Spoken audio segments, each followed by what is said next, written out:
Alam nyo ba po, maraming pagbabago sa pag-ihi natin, sa bladder, pantog, pag-ihi, pati sa kidneys natin pag tumatanda tayo. Pag edad 40 years old, 50 years old, 60 years old, lahat tayo dadaan dito. So explain natin, ito po yung natural aging process. So pagtanda ng kidneys, pagtanda ng pantog, ng bladder, ano nangyayari? Kaya marami tayong nararamdaman. Normal ba to o kailangan patingin sa doktor? Tignan muna natin, common to sa pag-ihi. Usually, mga edad 40, 50 years old, mararamdaman mo na to. Pag 60 years old, malamang mararamdaman mo na to. Ito yung normal na pantog. Yan. Pag bata pa ang pantog, maganda, malaki, para siyang elastic, para siyang goma. Mabilis mag-expand ang pantog, kaya niya maraming ihi, mabilis mag-contract. Okay? Ang problema, pag tumatanda. Ito yung bata, ayan o, malaki, normal. Pero pag tumatanda, ganito nangyayari, lumiliit. Lumiliit siya, okay? So nangyayari, hindi na ganun ka-elastic yung pantog natin. Kung dati, kaya siguro kalahating litro bago ka iihi. Ngayon, mga 150cc lang ang laman, maiihi ka na. Kasi ayaw na niya mag-expand eh. Dati, pag umihi ka, ubos lahat. Mauubos niya. Pero ngayon, pag umihi, may tira lagi konti. May natitira. Kasi ayaw na rin mag-contract maigi. So, mas mahina yung power. Bukod dito, isa pang problema, yung labasan ng ihi. Pag matanda na, siguro 50, 60, 70, may nagbabara. Pag sa babae, pwedeng magbara yung prolapse. Ano ba, Doc Lisa, prolapse sa Tagalog? Diba? So yung prolapse, parang nakaharang siya eh. So, medyo barado. Pag sa lalaki naman, prostate. Pag malaki prostate, nakaharang din. So, hindi na maganda pagka-close nito. Pagka-close niyan. At dahil dyan, pag nagkakaedad tayo, marami ng sintomas. Bladder muna. Ano sintomas? Pag 50, 60 years old, kayo po mag-comment, mararamdaman nyo to. Actually, 50% kalahati ng senior citizen. Pag umiihi, minsan lumalabas na lang pa konti-konti. Minsan di mapigilan. Kasi nga, hindi masyado nagko-close. Pag natatawa, nagugulat, minsan napapaihi. Possible yon. Isa pa, dahil maliit na nga yung pag-expand ng pantog, pag sa gabi, madalas na umihi. Nocturia. Siguro 3 beses umihi sa gabi. Yan. Very common, no? Around 70% ng tao na senior citizen, ihi na ng ihi sa gabi. Normal po yun. Incontinence, nocturia. Other problems, pwede po magka-UTI. Problema din natin yan. At prostate enlargement at humihina nga yung muscle. Pag sa babae naman, pag nag-menopause, bumaba estrogen, medyo may pagbabago din sa urethra at sa pantog. So nakita nyo, maraming problema. Mamaya may tips pala tayo. 21 tips maganda. So yan kaya tayo nakakaramdam. Ano magagawa? Tuturo natin mamaya. Ito naman po, isa rin problema natin, kidney. Ito, mas mahalaga pa nga to, kidney. Kidney ng bata, normal, ayan malaki.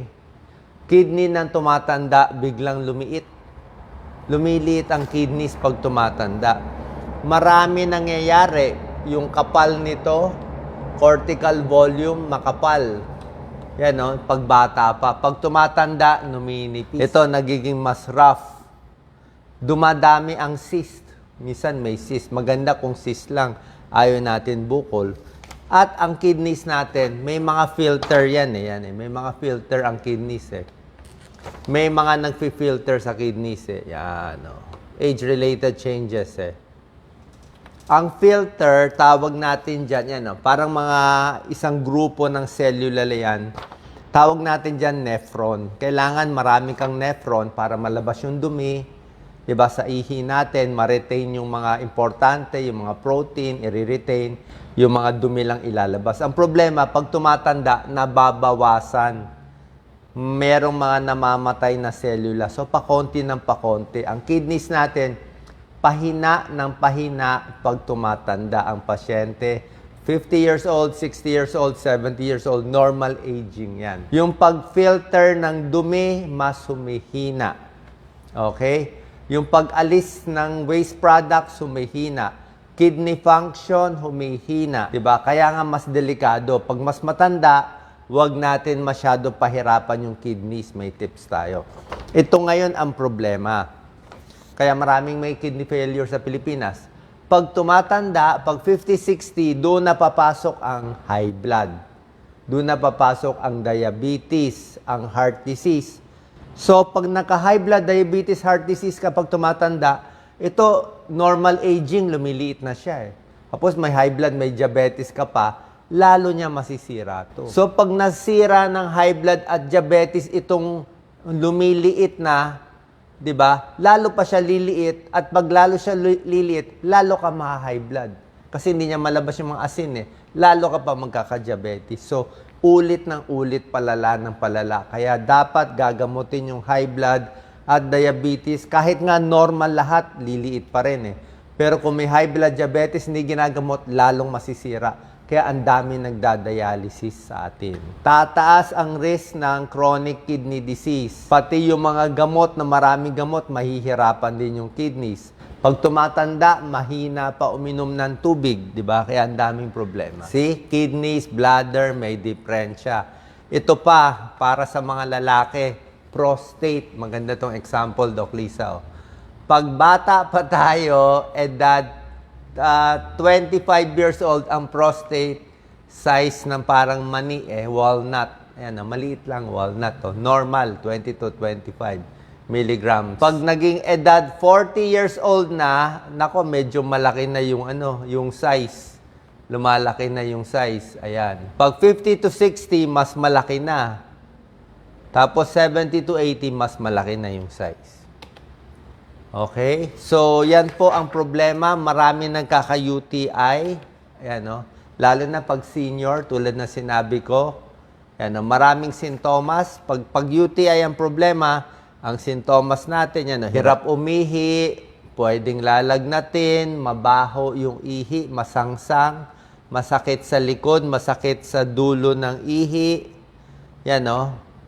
Habang nagtatalik, masakit. Meron tayong 21 tips, okay? Para malabanan itong pagtanda ng kidneys. Pero basically, sabihin ko na muna, bago natin bigay ito, yung mga tamang pagkain, sama ko na. Siyempre, ang kidney-friendly, mga gulay, prutas, bawas asin, bawas taba, bawas fast food, bawas mamantika, protina, di ba sabi ko yung mga karne, wag masyadong maraming karne, konti-konti lang, tama lang. Hindi pwede yung sa 5 pork chop sa isang kainan, siguro isang pork chop lang. Smoking, alcohol, binabawasan. O, tingnan natin, 21 tips bukod sa pagkain. Tubig pa rin ang panlaban natin. Okay? Kasi pag walang tubig, lalong mahihirapan ng kidneys. At least 6 glasses. Pag matanda, kahit 6 glasses a day, pwede na mga 8 to 10 kung mas bata. Pakinggan yung sintomas. Ito, pag iihi, pilitin umihi ng todo kahit medyo matagal.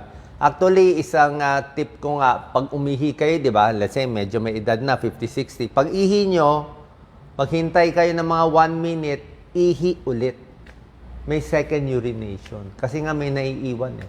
Umihi ka na, o pahinga mo konti, kala mo tapos ka na. Mamaya magugulat ka, may pangalawang ihi pa, may pangatlong ihi pa. So, pilitin mo itong bladder natin, ipiga maigi. Ipiga maigi yung ihi. Tapos, para i-practice siya, pwede ka maghintay ng 1 oras o 2 oras, i-time mo, 1 hour, 2 hours, para medyo puno naman siya. So, hanggang mga 200 cc siguro. 200 cc, parang 1 basong ihi yun. So, hayaan mo na mga 200 cc, pag punong-puno na, bago umihi na naman. Huwag din sobrang puno, yung nasa kotse, nasa traffic. Hindi maganda sa bladder yung sobrang laki na 500 cc. Baka lalo sa lakas pag na sobra expand siya, pag na-expand mo siya masyado, pinigilan mo sa daanan, na traffic ka, baka masira siya, hindi na siya magsara. Okay? May danger yon. Kaya wag mahiya, lumabas sa kotse, tumabi, o pag nahuli ng pulis, di magmultan na lang. Kasi pag hinaya mo, baka pumutok yung pantog natin. So, 200 cc lang, pipigilan, 1 to 2 hours bago ihi. Bladder training. Pelvic floor exercise, tuloy-tuloy lang yung mga exercise. Tapos magtalik, kailangan umihi. Kasi dyan nagkaka-UTI. Siyempre, pwede umakyat yung dumi sa pantog habang nagtatalik. Healthy foods, yung mga gulay na sinasabi ko. Huwag constipated, mas matigas ang dumi, hindi maganda. Hindi rin maganda iniiri. Pag umiiri sa pag-ihi, dapat relax lang. Huwag magpapataba. Mas mataba, mas nape-pressure ang pantog. Mas nape-pressure. Kaya nga yung mga buntis, di ba? Ihi ng ihi. Malaki kasi yung tiyan eh. May baby. Pero pag mataba ka, ganun din. Napapaihi lagi. Exercise regularly. Maghugas, maigi. Huwag maninigarilyo, huwag inom ng alak. Tingnan ng sintomas. Kung nahirapan umihi, magpa-check up sa doktor. Huwag din uupo ng matagal. Pag uupo ng matagal, hindi maganda. Lakad-lakad, straight body, correct posture. Sa nagbibisikleta, mag-ingat din. Dapat medyo malambot yung upuan. Minsan natatagtag. Okay? Baka natatagtag dun sa may puwet na area. Bawasan yung asin. Underwear, wag masyadong masikip, lalo na sa mga babae. Masyadong masikip, naiipit siya. Pwede mag-infeksyon at maliligo araw-araw. Okay? Sana po nakatulong itong tips natin, prevention of UTI at iba pa. Okay. Maraming salamat po. So talagang dumadaan tayo dito, pero magpapacheck tayo sa urologist or nephrologist. Pag masakit na pag-ihi, may problema sa prostate o tumataas na yung mga creatinine, syempre hindi na magandang sign. Tapos yung dami ng protina, yung karne, wag din masyado marami. Siguro yung ilang hiwa lang ng karne. Kasi pag masyado marami, nahihirapan yung kidneys natin. Salamat po.